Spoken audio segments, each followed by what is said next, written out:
fellow Falcoholics. What is up? Welcome to another episode of the Falcoholic Podcast. I am your host, Kevin Knight at Falcoholic Kevin, joined by two wonderful guests for today's episode, where we're going to be breaking down the big question on everyone's minds after there's a lot of adjectives you could use for Thursday Night Football. You know, abysmal, pitiful. I'm sure through over the course of the show we're going to get to a lot of them.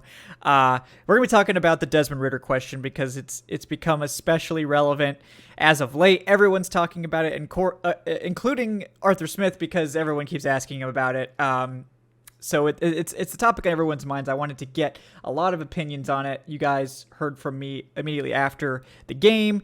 I've had time to digest it. So has Adnan Ikic, who is here. He is at Say Which Way. Adnan, how you doing? Good. You know, it's we were just talking about it before the show. It's pretty chilly outside. Feels like the real November season is here. That fall to winter time period, and you know, it's nice hoodie weather, and it's almost draft season. Yeah, we're almost there. You know, all I asked during the preseason time was, can we get it past week 10? That's all I'm asking, and it is officially week 11. There have been no mock drafts yet, so we're in the clear now, essentially. Also joining us, a rare appearance sometimes, more in the offseason, I think we get Jeanna, but always excited to have Jeanna Kelley on the show at Jeanna Thomas on Twitter. Jeanna, how we doing today? I am doing great, except like Adnan said, it's freezing here, and I'm not a huge fan. I did not move here from Ohio for this weather, but Yep. You know, it is November. I guess it's reasonable to expect it.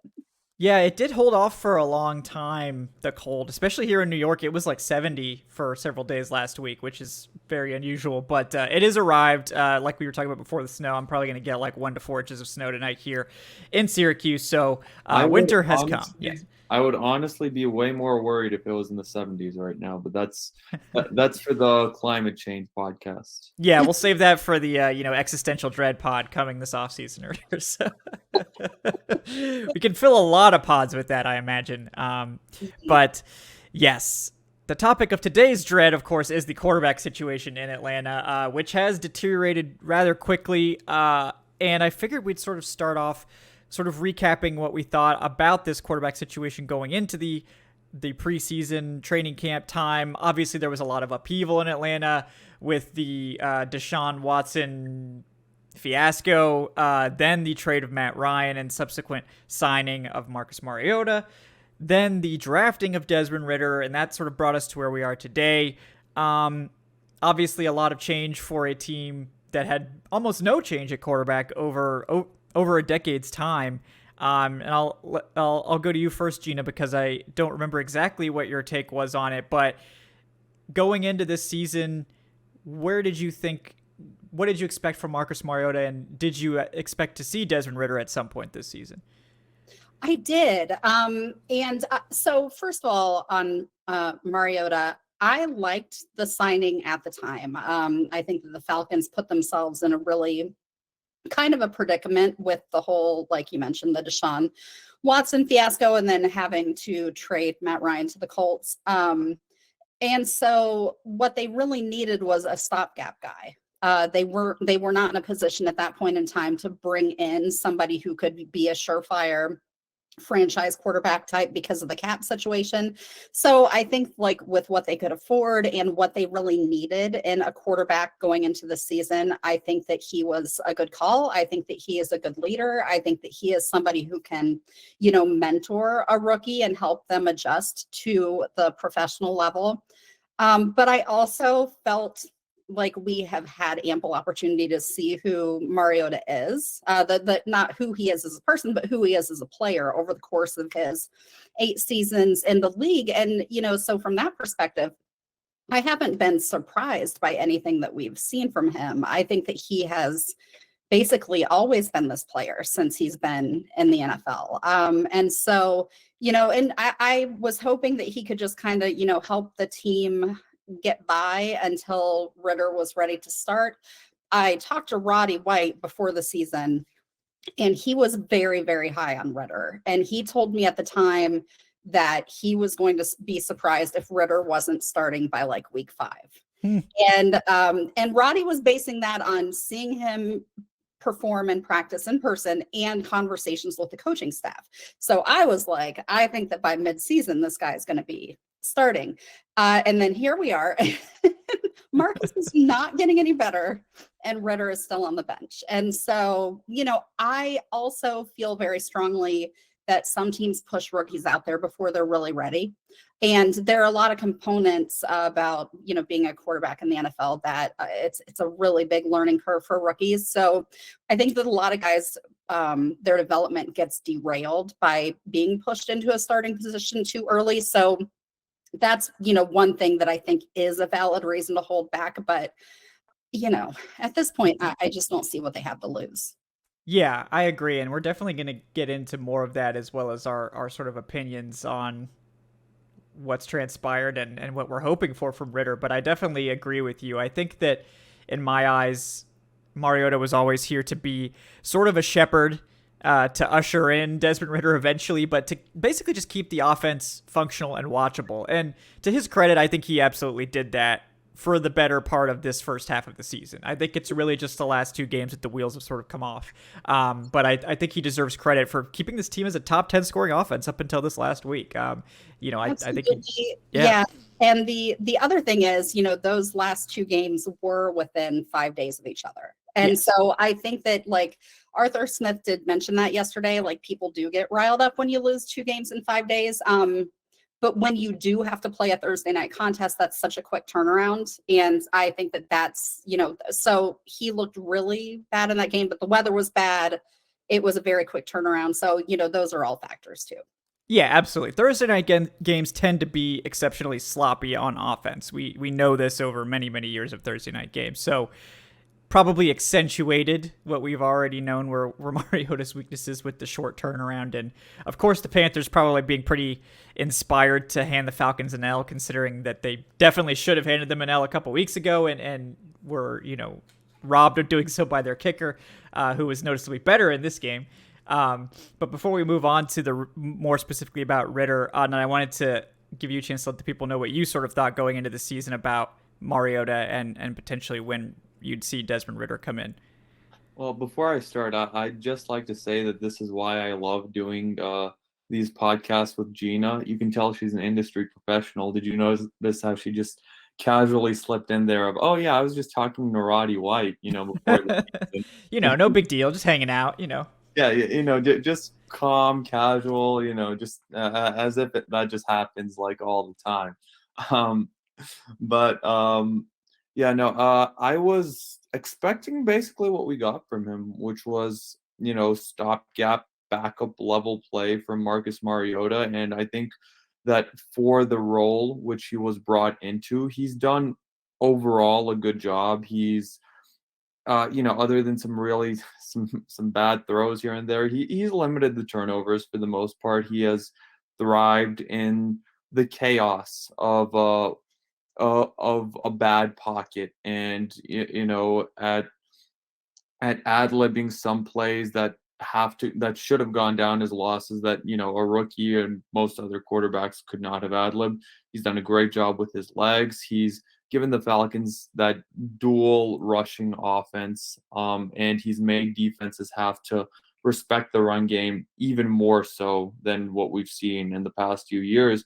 But at the end of the day, he does have his limitations, as you would expect from someone that was a free agent quarterback in, what was it, March, when he was still unsigned. He is a very limited passer. We saw that in the Cincinnati game, where he attempted 12 passes in a game where the Falcons were down by 2 to 3 scores most of the game.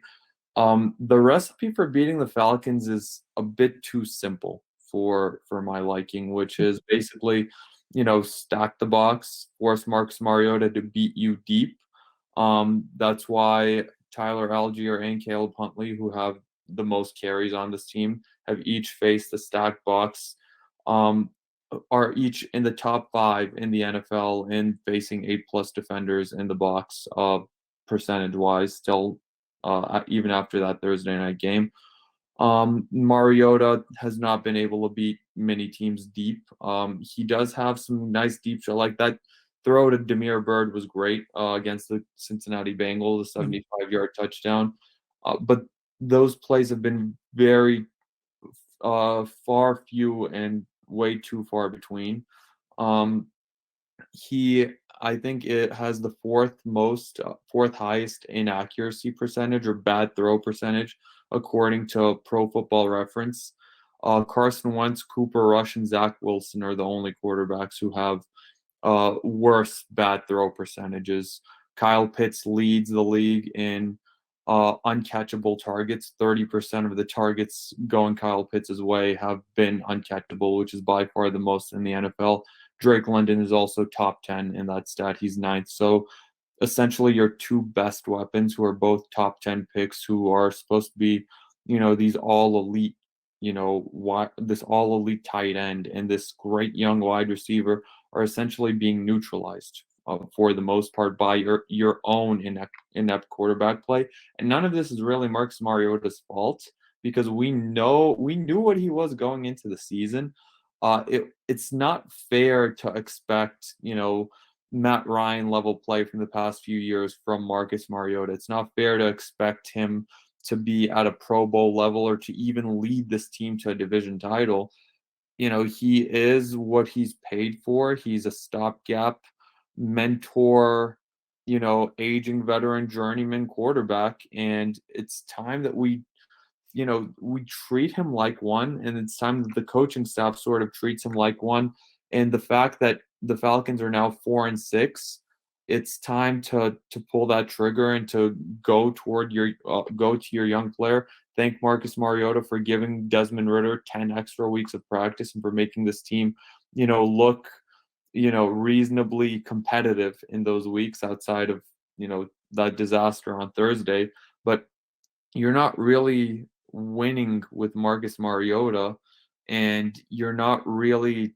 I think you stand to lose more in the long term if you don't start Desmond Ridder, because at the very least, you'll be able to see what you have in Desmond Ridder throughout the rest of the season. And I think that's way more valuable than anything you can receive with Marcus Mariota at quarterback right now, because I don't think that the division will really be in play in the coming weeks.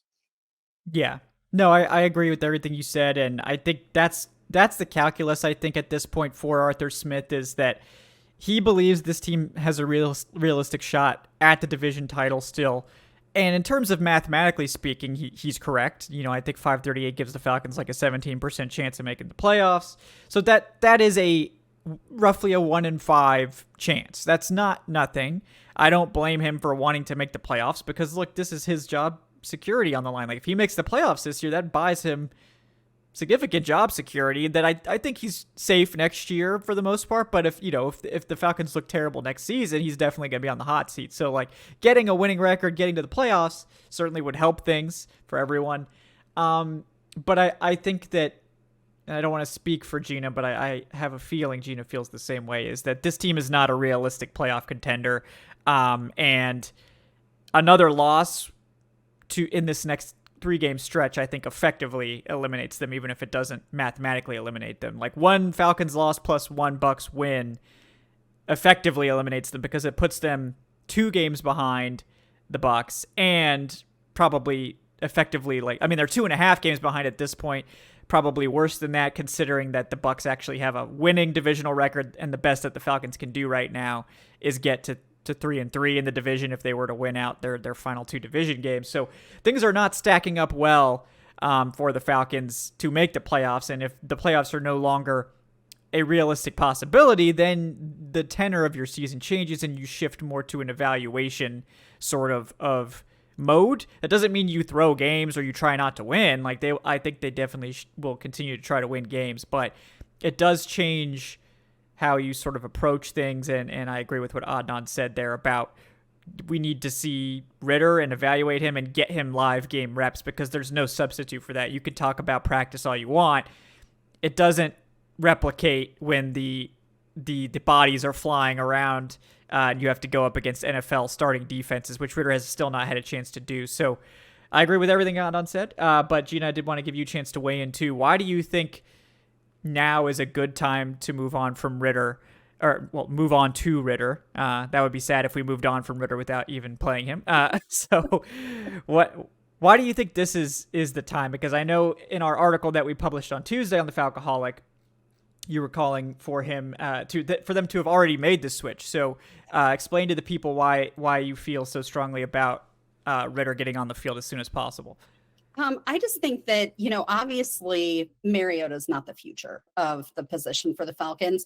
And until we see Ritter on the field, we don't know if he can be either. Now, I'm not a draft analyst and y'all might disagree with me and I would defer to your opinions, but I thought that Ritter was potentially the most NFL ready prospect in this year's draft. And so I just want to see what we have in him. Needless to say, they're going to have to, if he's not the guy, they're going to have to make some decisions this offseason, whether that's going after a veteran in free agency or, whether that's trying to draft somebody again. The way that their record's shaking out, it's not looking like they're going to have a particularly high draft pick, which also makes that whole aspect kind of a crapshoot. And so I just really want to see what he looks like in real game situations so that we can start to get an idea of, can he be the guy for the Falcons? Because frankly, if he can, that's great news. And if not, then they need to be making a plan for the future. Yeah, absolutely. That very succinct, very well said. And I agree. We'll see how the draft pick shakes out. Because right now it could go a lot of different ways, right? Because there are how many teams? 1, 2, 32. 3, 4. Well, yeah, 32 teams. Got to do the math here, Dan Hanses style. But yeah, I think there's like over 10 teams with 3 wins. So like. Right now, it's very like the Falcons have 4 wins. So like you could say like, oh, if they lose out, they could easily end up with a top 3 pick if any of those, if the majority of those teams win some more games. And the Falcons right now also have a very, very low strength of schedule, which is a good thing for the draft. The Falcons have a 4.29 strength of schedule, which actually I think is the lowest in the entire NFL.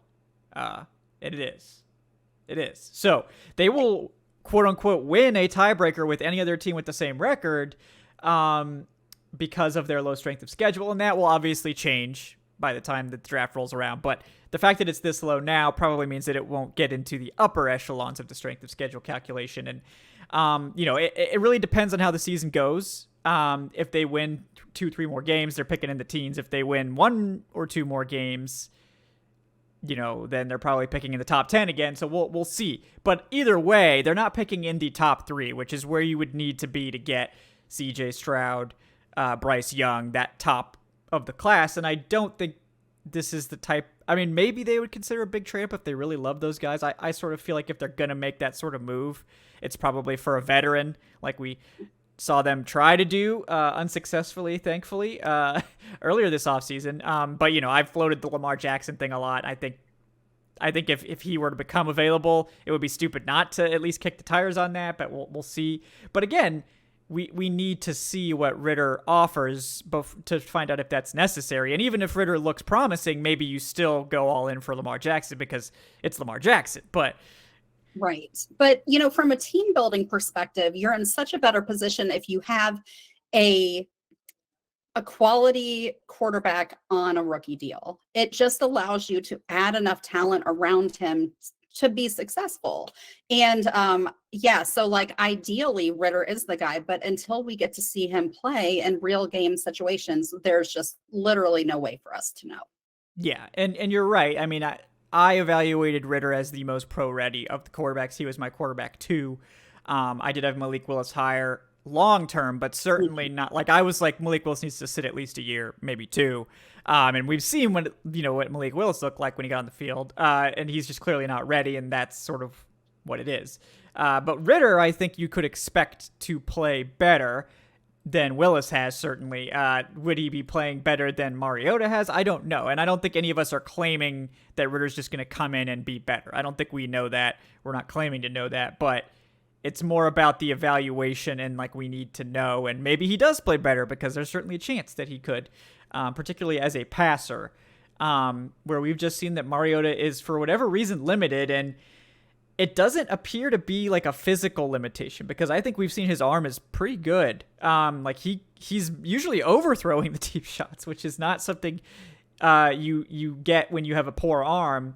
It seems like the chemistry is off. It seems like he's slow to trigger on some throws, and part of the problem obviously has to do with this offense creates a lot of tight window throws and a lot of quick developing stuff because they don't necessarily release a lot of receivers into routes. Like they have to keep tight ends into block. They have to keep extra guys into block because the offensive line is such a liability. That's not Mariota's fault, but when you're only having 3 receivers run routes, you have to be quick about the decisions and you have to hit guys when they come open. You can't hesitate. And for whatever reason, I feel like Mariota just has a slow trigger. I don't know if that's adjusting to this scheme. I don't know if that's not trusting the offensive line.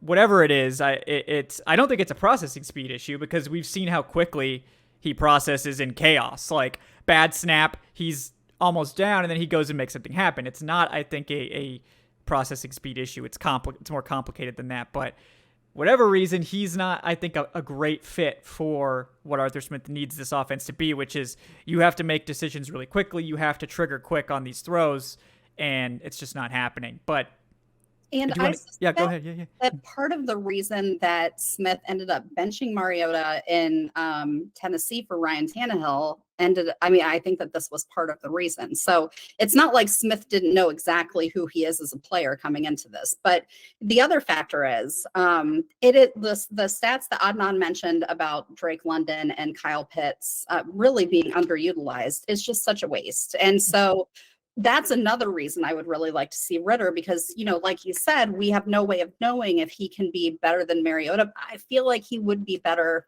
in the passing game and would at least give those two some more opportunities. So that's another factor for sure for me. Yeah. And Ritter, from his college tape, he's definitely willing to throw the ball into tight windows, and he's pretty fearless about doing so, not to the point where he's reckless, but he's willing to hit tight window throws. He has a lot of confidence and trust in his arm to do that. And I think Mariota, for probably a number of reasons, including how things have soured for him at multiple stops and he's been benched, I think he's afraid in some ways to make a mistake. And we've seen that earlier in the season, and playing very conservatively with where he's putting the ball and not really being willing to throw it into tight windows, to the full other side of the spectrum, which now he knows that maybe his job is evaporating, and now he's just chucking up hero balls and just, throwing passes on his back on the ground, which is just a sign of desperation. And neither one of those is a way to effective quarterback play. But Adnan, absolutely want to get your take on it as well. Why do you think that we should see Ritter sooner rather than later?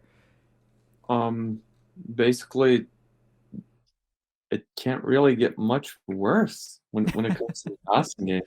Like, don't get me wrong, I'm not trying to say this as a diss on Mariota. Like, he does a lot of things well, and, he does a lot of things that the coaching staff likes, but he's just so limited as a passer, to the point where, if Desmond Ridder comes in and looks worse than Mariota has looked as a passer, throwing the ball deep, missing his wide receivers as wide as Mariota has been, not even really giving them a chance with these off-target passes, then at the very least, that Ritter isn't the guy. And, then that's a very important step, because, you can go into next off season or moving forward, knowing that, hey, we can now look for a different quarterback. If Ritter really does look that bad, you still have to give Ritter a chance to make his mistakes and to show his flashes. But the idea would be that he would show you, more good than bad, more latent potential than, just bad quarterback play, to the point where, you would think that, hey, this is the guy that we want for our franchise, and this is the guy that we want moving forward. But there's no way you're really going to be able to know that just by seeing him in practice. You have got to see him in the regular season. We watched him in the preseason. He looked really good in the preseason. Like, he looked good enough to where he had Falcons fans entering like a Civil War debate about the start between him and Mariota. It was always going to be Mariota to start the season. That's why you brought him in. But now we're at the point where, all right, we're probably not in any sort of contention. Let's just throw the rookie out there. And, you wouldn't really be doing him a disservice either, because this is the expectation if you're a potential franchise quarterback. Like, the Pittsburgh Steelers threw Kenny Pickett in there in the middle of the game against the Buffalo Bills. The Titans threw Malik Willis in there after an injury to Ryan Tannehill, and Willis is a lot more raw than Ritter is. Like you mentioned, Kevin, he's definitely not really ready to contribute right now, and you could tell the Titans' game plan was leaning on Derrick Henry even more so than usual as a result. But every other major quarterback in this class has gotten an opportunity to play. Even Bailey Zappi in New England, and he even had the Patriots faithful starting a debate between him and Mac Jones a little bit. But it's time for us to see. The worst thing I think that you can have this year is to not have Ritter out there at all. I think the bye week is a little bit too late. First of all, the Falcons should not have a bye week in week. No team should have a week 14 bye week. Like, that's just ridiculous. But we'll talk about that in the offseason or whatever. But you also don't want to, get him ready for the bye week and throw him in there, his first game being in New Orleans in that environment against a Saints team that, he'll have 70,000 people wanting to tear his head off, including 11, as opposed or on the other side of him. So I think that you want to give as much time as possible just to be able to scout and to see just what Desmond Ridder can do in this regular season setting that you have not given him at this point. And right now, I think is the perfect time with that mini bye, so to speak, that 10-day break, to really get him prepared and to get him ready, because you'll only be doing him a disservice and you'll be doing the entire franchise a disservice if you don't see what he has at all this season in favor of Marcus Mariota, who's clearly not going to be that guy long term. Yeah, I agree. So, final question before we wrap this up, because I think we've covered a lot of ground here, and we'll definitely talk about it more on Wednesday night's live show when we have some other folks on. But Gina, when do you actually? Because it doesn't seem like we're going to see him in Week 11 against the Bears, based on Arthur Smith's comments. But when do you suspect that we would see him? Based on, obviously, we don't have any hard data, but just a sort of thought process thing right here. When do you think that we might actually get to see Desmond Ridder? I think that Arthur Smith has made this a really difficult question to answer. I love that his answer to this was, when there's a quarterback change, you'll know. Like, we'll know now because he's all of a sudden out there on the field. I truly don't know. I think that everything that Adnan just said about not wanting to throw him out there in New Orleans after the bye week makes complete and total sense. I think that is possibly the worst environment that you could have a rookie start his first game in. And since it's not going to happen this week, and I doubt that it happens before the bye, maybe it'll be week 16, but that also seems kind of dumb. Although I guess by that point, we'll have a really good idea of whether or not the Falcons are still relevant in terms of the postseason, which is something that I really don't anticipate. And if we get to that point, then I think that probably changes things up a little bit from the coaching staff's perspective. So I guess that's my guess, the week after the New Orleans game. Yeah, that is, I think, a logical one. Especially if they do get back to the winning, like if they win these next 3 games, then yeah, it makes it more complicated for sure. Adnan, what do you think? When do you think we'll see Ritter? I would hope this week, but it doesn't sound like that'll happen. I think if they lose to the Bears, it should be the Commanders game, because you're talking about a game against a defense that's not exactly, one of the juggernaut defenses in the league. Washington looked really good against the Philadelphia Eagles, forcing some fumbles, picking Jalen Hurts off, but they're not exactly a strong passing defense. I I really want them to take advantage of one of these games before the bye week just to get him in there for his first start because all of these games are against defenses which aren't really particularly good.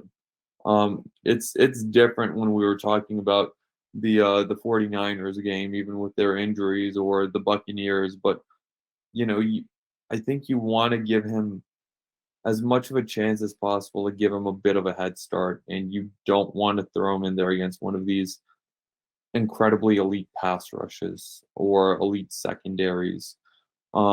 So I would say if not this weekend at any point, then I would say next weekend probably.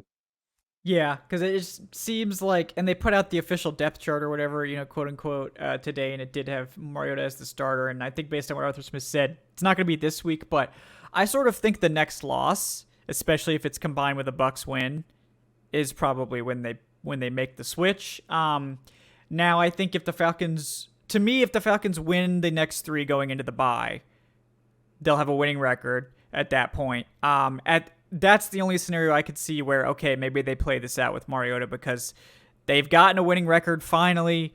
They've won 3 straight, so I'm sure we're all going to be hot and bothered about that. Because this team winning 3 straight hasn't happened in a really long time, and these teams don't look as bad as they did to start the season. Certainly, the Commanders are sort of getting it together. The Bears' offense is getting it together at the exact same time that their defense falls off a cliff, so maybe that's a wash. And then the Steelers, we know, just got TJ Watt back and how big of a deal he is for that defense. So this is not the easy stretch that maybe a lot of people thought it would be a few weeks ago, but if they win these next 3 games, then I don't know. I think if the Falcons lose this week, we'll see Ritter the next week. I think basically the next loss, I think, is when we'll see him. I think it would be advantageous to get Ritter in before the bye for all the reasons that you guys mentioned. Like the Saints is a really tough game to have him go in for and on the road. So I think the best way to do this is to put him in ideally at a home game. But soon, right? I think before the bye, so that he can, things don't need to be perfect for a quarterback to come in. I think if you get too caught up in that, it's difficult. I sort of think that the best we can do is probably giving him a home game, right? So if the Falcons lose to the Bears or lose to the Commanders, I think he plays against the Steelers. If they win all 3, maybe he doesn't play at all. But that's sort of, I think the Steelers game is probably when we see him at this point, based on my gut feeling and sort of how I think that this season's likely to go. Because I think if they lose one game or if they lose the next 2, they're 100% out at that point. So obviously none of us are hoping for the losses, but I'm concerned about that at this point, considering this team has lost 3 of the last 4, and they've basically gotten out. yeah, exactly. So it's potentially a dicey situation here. We'll see when it actually happens. But I appreciate both you guys for hopping on to talk about this very interesting topic, very divisive as well. But it's an interesting one. It's certainly one we haven't really had to talk about in many, many years, about a quarterback coming in to replace the starter midseason. So before we get out of here, I want to thank everyone, first of all. Jeanna Kelley at Jeanna Thomas on Twitter. Jeanna, anything you'd like to plug or any last words before we sign off? Just visit the Falcoholic for all of the best coverage on the Atlanta Falcons. And also, if you want to relive Matt Ryan's 39-yard run against the Raiders last weekend, and you're not mad at me for writing about it because he doesn't play for the Falcons anymore, definitely read that. That was a fun one. Yes, definitely. Matt Ryan is back, and I'm happy for him because it was so disrespectful the way that was going to end. I don't understand anything going on with the Colts, but at least Jeff Saturday made the right call putting Matt Ryan back on the field. So at least we have that. Guys, also make sure to follow Adnan Ikic at Say Which Way. Adnan, anything else you'd like to plug before we get out of here? No, I'll just echo the sentiments about coming over to the Falcoholic for all of your Falcons-based coverage now and in the off season. Absolutely. Yeah. Check out thefalcoholic.com, guys. Terrific stuff there. We got a full complement of talented writers filling out everything there. I'm Kevin Knight at Falcoholic Kevin. You can follow me there if Twitter is still around when you listen to this. For those listening on the audio, please leave us a 5-star review. We appreciate that. If you're watching on YouTube, like, subscribe, all that good stuff. You can check out the Patreon. It's patreon.com/Falcoholic Live if you'd like to support the show. And we will be back on Wednesday night at 8 p.m. Eastern for the next episode of the Falcoholic Live for some more takes about this situation and, of course, the coming game as well. Until then, guys, thanks again for watching, for listening to the Falcoholic Podcast. We will see you next time. Have a great day, folks.